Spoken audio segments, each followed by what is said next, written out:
Welcome to Flourishment, the podcast on living life as you are meant to, so you can flourish.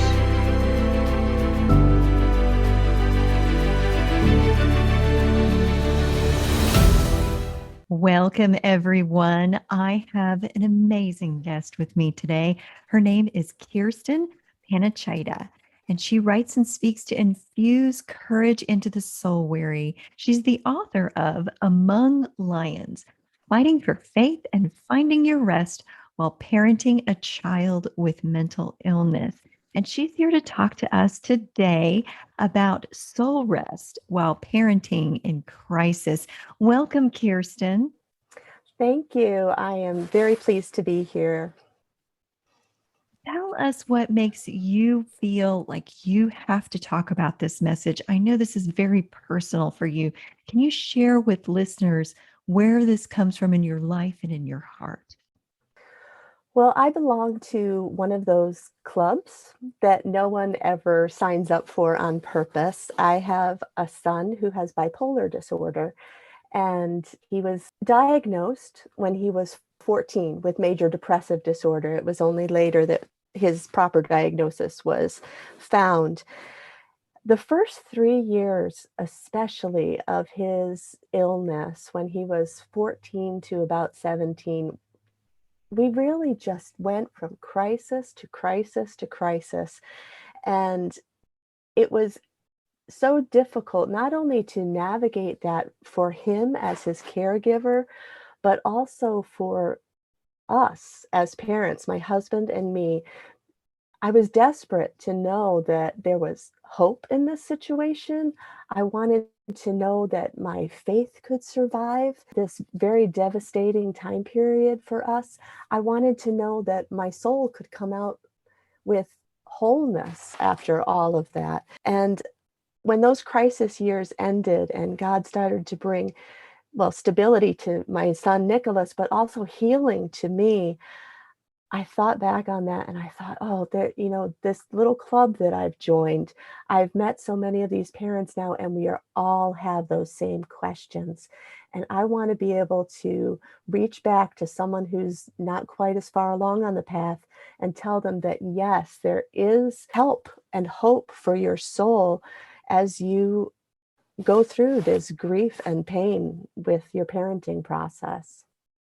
So important. So for you as a parent, Kirsten, what made you reach out at first to find this community of people that you so desperately needed? Well, when Nicholas first got sick, it really hit us out of the blue. I know for some parents, they have sort of an inkling earlier on for their children that they are going to need help. But for Nicholas, it was like it fell out of the sky and squashed our lives. And I didn't know what to do. I didn't know how to get help for himself. And I was so shocked and I felt so ambushed by this circumstance that had crashed into our life that I started looking, and I had heard through the grapevine sort of a couple other families whose child had mental health struggles. And so I called them, and at first I just sort of cried. But those questions that I asked were, are we going to be okay? Is there any way to be okay in this situation? And because that was really what I needed to know. I didn't need to know right then if my son was going to be healed. I didn't need to know right then what the whole journey was going to look like. I just needed to know that someday I was going to be able to breathe again. And how did you find them other than just stumbling across them? Is that just an happenstance that brought you to the friends that you needed most for support? Wow, that's a great question, because for me, I do feel like I'm not going to call it luck. I believe that God put those people in my life, but there wasn't a great systematic way of finding that support, for at least not for me right at first. Now I know that there are support groups. There's a great support group called Hope for Hurting Parents. There is National Alliance for Mental Illness that has chapters all over the country. Fresh Hope for Mental Health. Those are all great resources, but I didn't know about any of those at the time. And I think that that is true of a lot of parents. And that's another reason why I'm passionate about this, because there's still this stigma about mental illness in a family.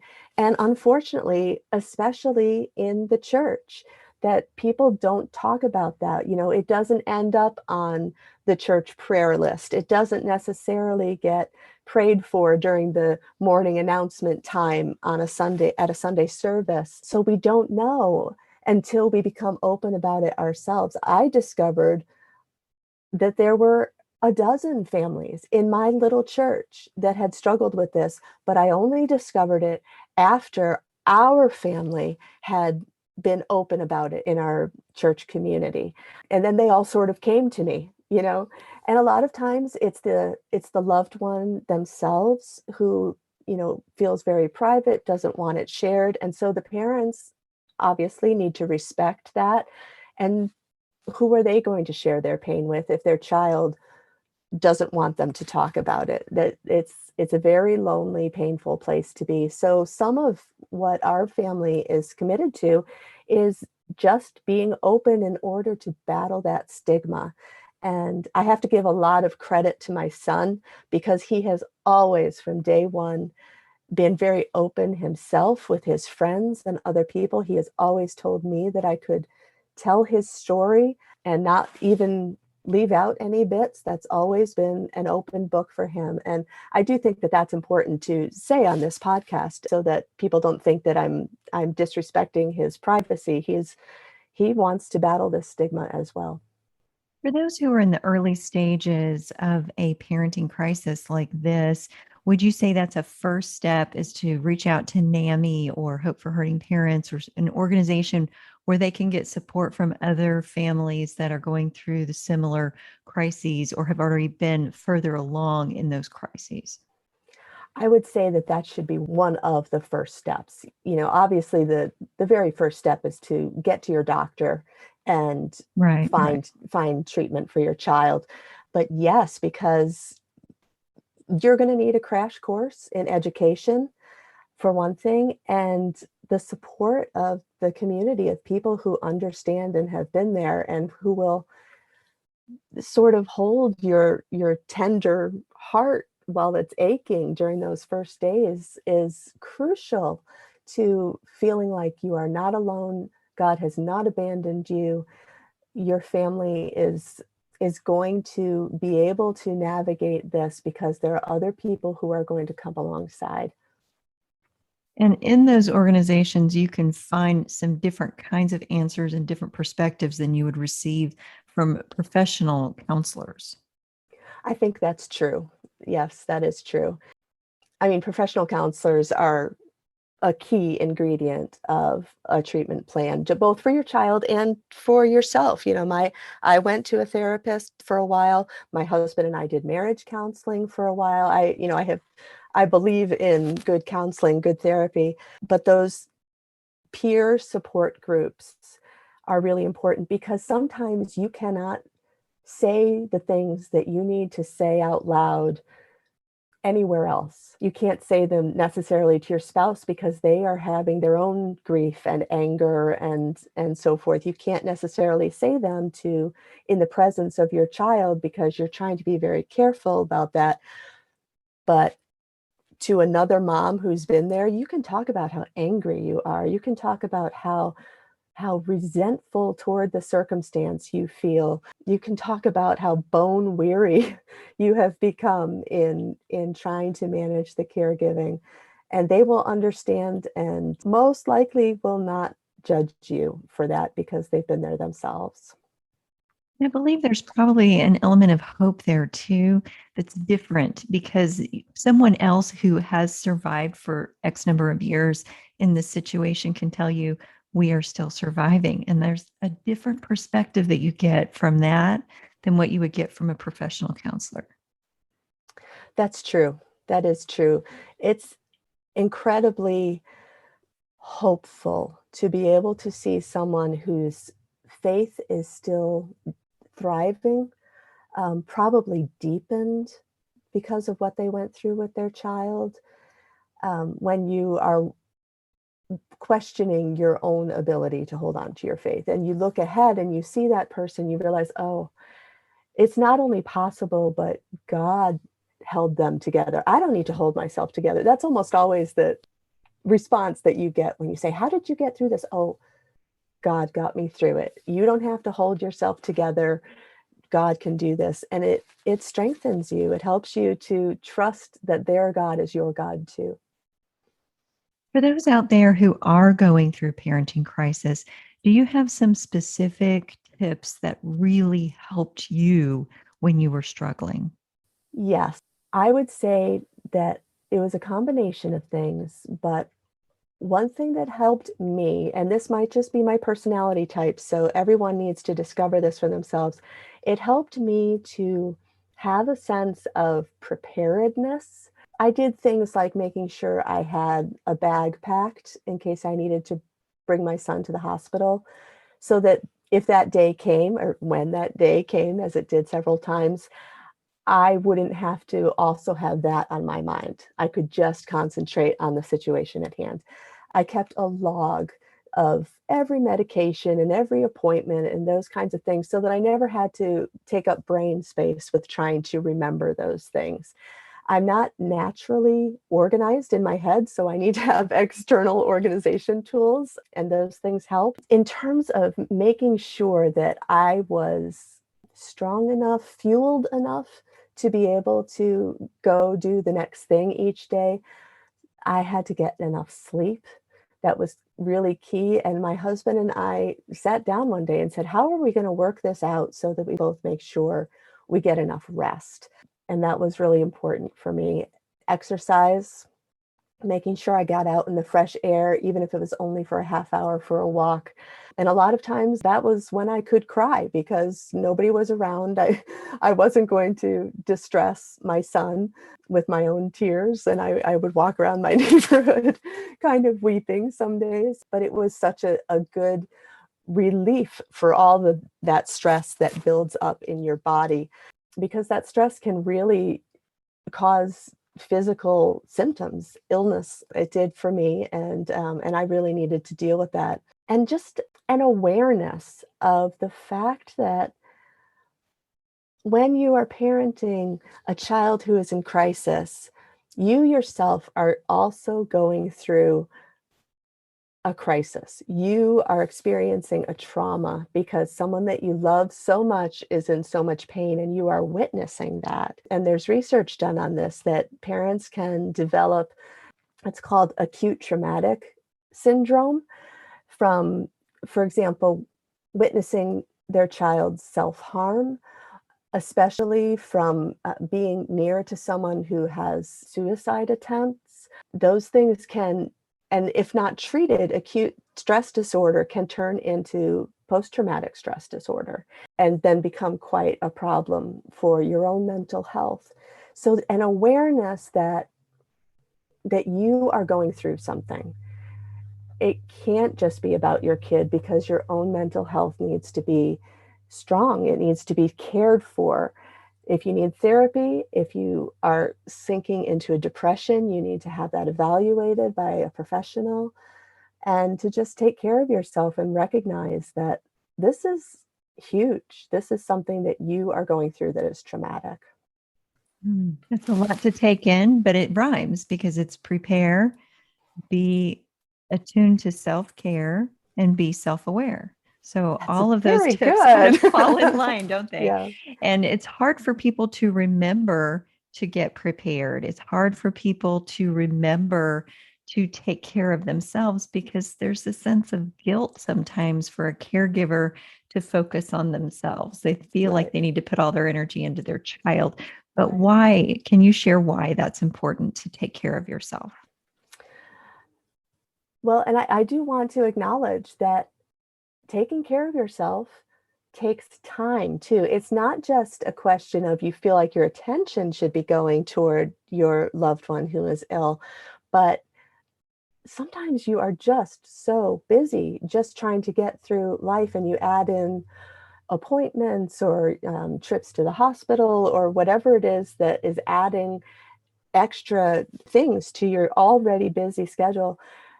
The idea of taking time to do something to take care of yourself just seems impossible. And I do want to acknowledge that because, I remember reading lists of things you could do for self-care and saying, okay, well, when exactly am I supposed to fit that in?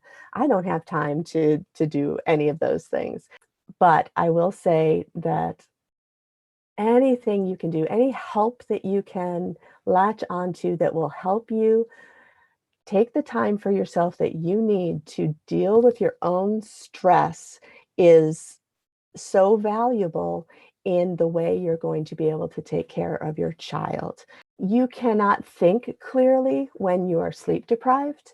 You can't be at full strength to do the things that you need to do. You can't respond in a loving and measured way to your child's crisis if you were on an emotional edge yourself. And that's important for their treatment. I remember when Nicholas would, he would be going through a very bad patch and say he came to me and he had self-harmed. And I needed to be almost clinical in that. I needed to be very calm, very neutral. I couldn't react, but of course, what I wanted to do was cry and ask him what had happened and how could he feel like this. All those emotions are there, but that's not helpful for him. So I need to make sure that I was not at the edge of my emotions, that I could control my emotions. And if you're sleep deprived and your stress has built up and you haven't been taking care of yourself, it's just so hard to be the person that your child needs you to be in those situations. And like you said, with making lists, you're going to have people who want to help you.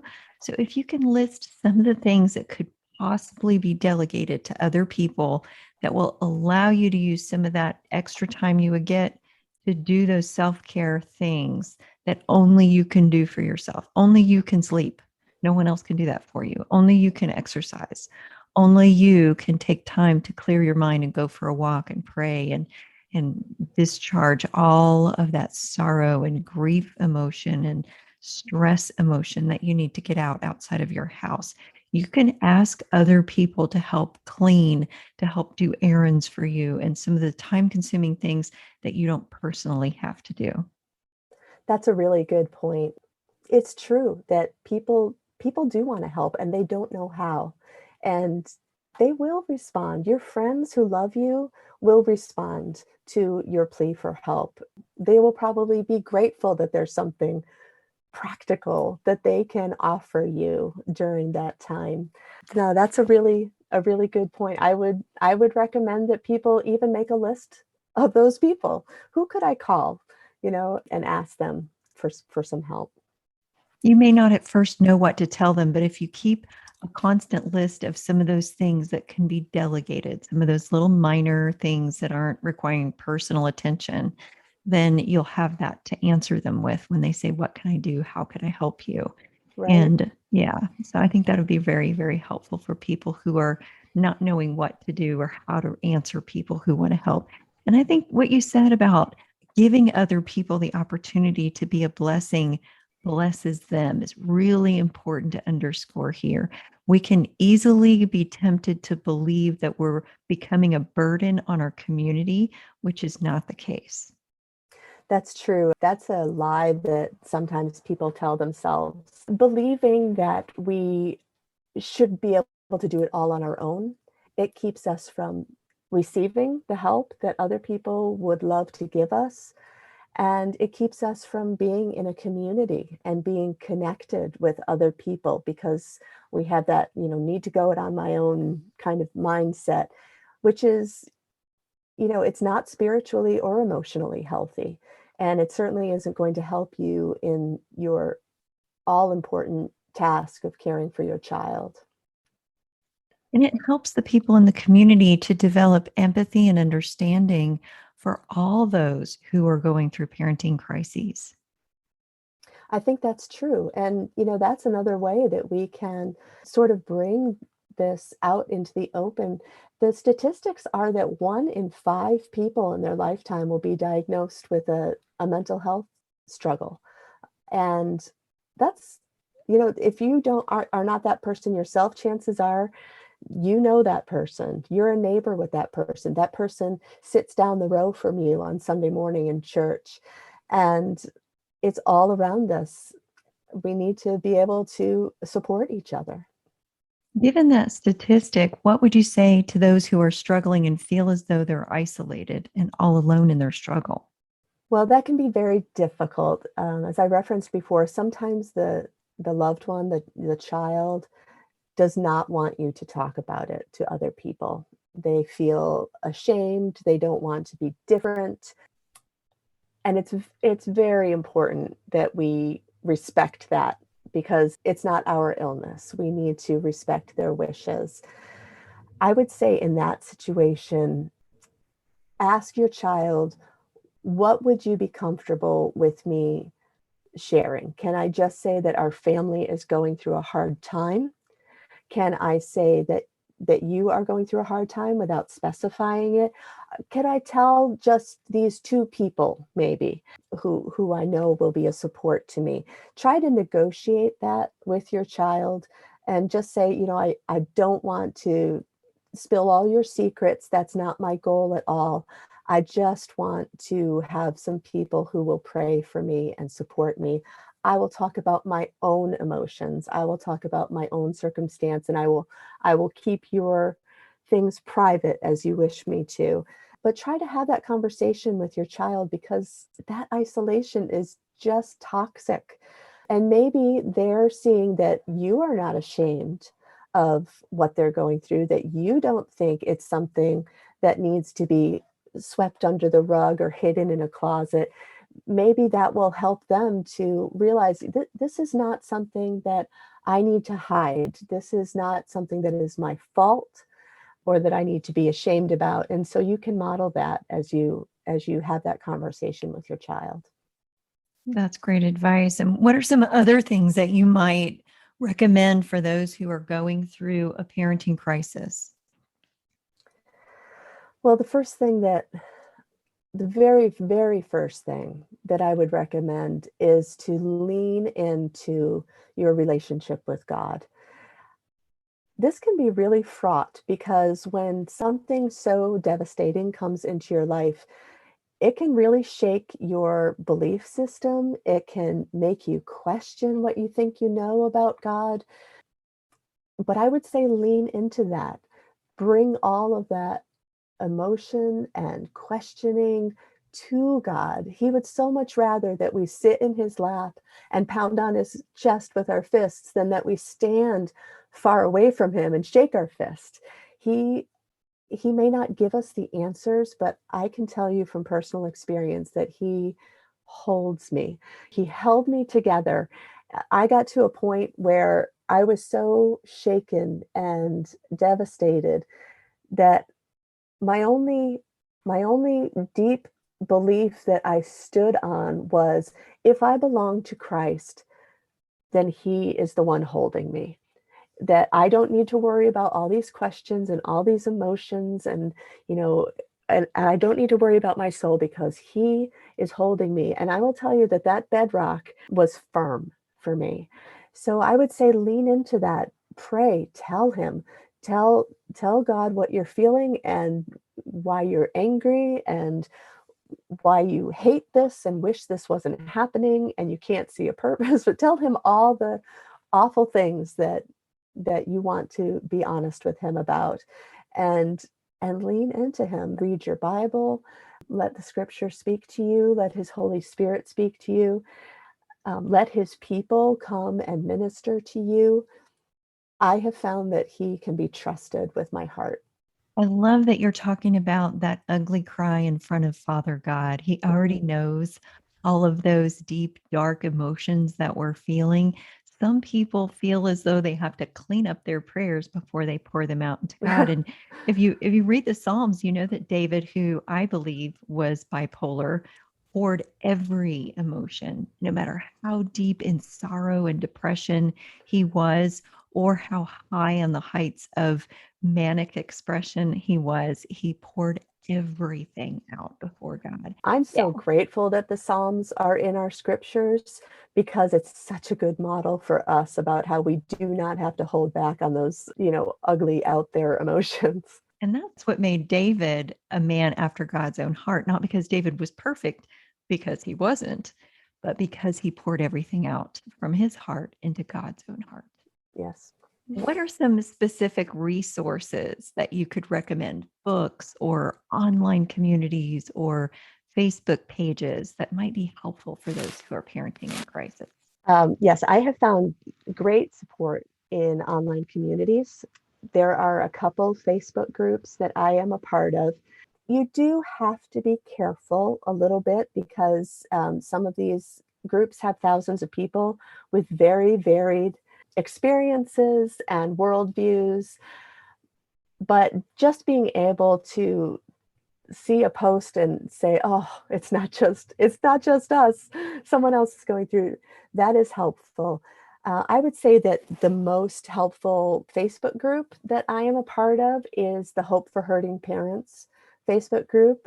And I would also recommend the book that Yohe wrote that is called "You Are Not Alone." Dena and her husband Tom are the founders of Hope for Hurting Parents, and they have great resources. And they also have online support groups that you can go to. I believe they are weekly, and those are terrific. They are just very good leaders. They have good resources for those support groups. And her book "You Are Not Alone" that was probably the first book that I read way back when I was first starting to go through this with my son, that I read, and I was like, "Oh, thank God, someone has had this experience and has some wisdom for me." I will say their group is also very good for parents who have prodigals or who have children who are struggling with substance abuse, and not just mental illness. They're a little bit broader with their ministry.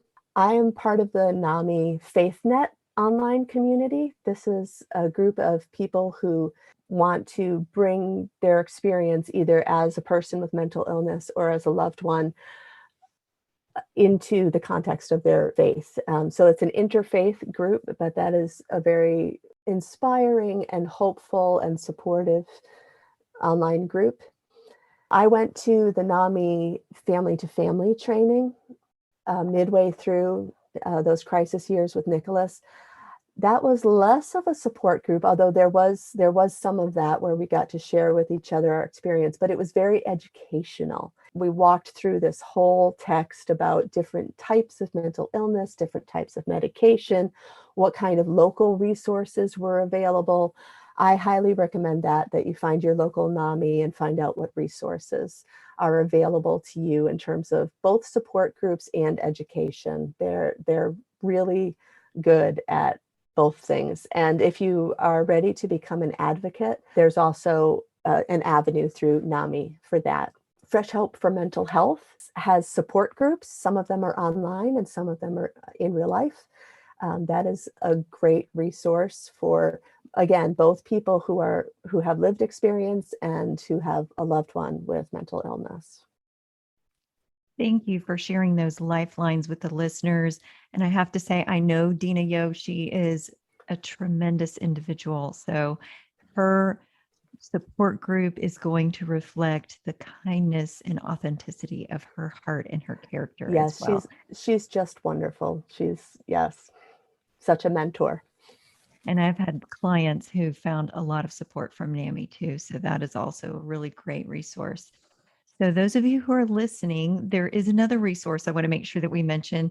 Kirsten, you just released your book.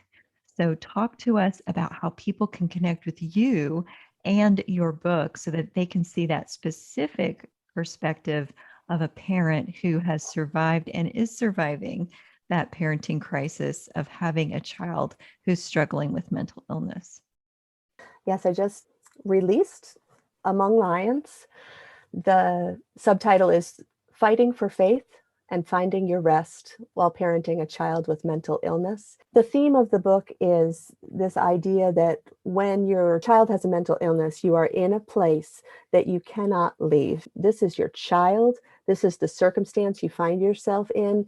You can't just walk away from that. So you have to stay there and you have to find your rest there. But at the same time, there are these beasts that can come and try to attack you, the beast of shock or resentment or disillusionment or disappointment. So these beasts are coming at you in a place that you cannot escape, but there is protection for your soul and there is rest for your soul right there in the middle of the beasts. That's what Among Lions is about. It has a lot of practical information. It has some of our narrative story.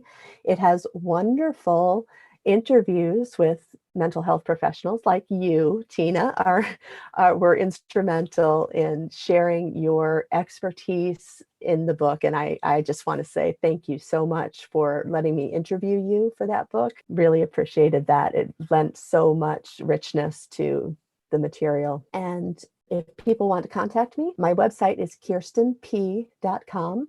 If they want to find out about the book, they can go to amonglionsbook.com. Thank you so much, Kirsten. It's an honor to support your work and your ministry, being courageous and offering this difficult material, much needed by many people. So I really appreciate all of the effort you've put into this, all of the perseverance that this required. And I hope that all of you listening will connect with Kirsten and find out more, whether it's your child or whether you have children in your community. You may not even know about them yet, but make sure you have made yourself aware of what families can do to find rest when they're struggling in parenting crisis. Thank you, Kirsten. Thank you, Tina. It was a pleasure to be here. And I hope that all of you listening will also come back for the next episode of Flourishment.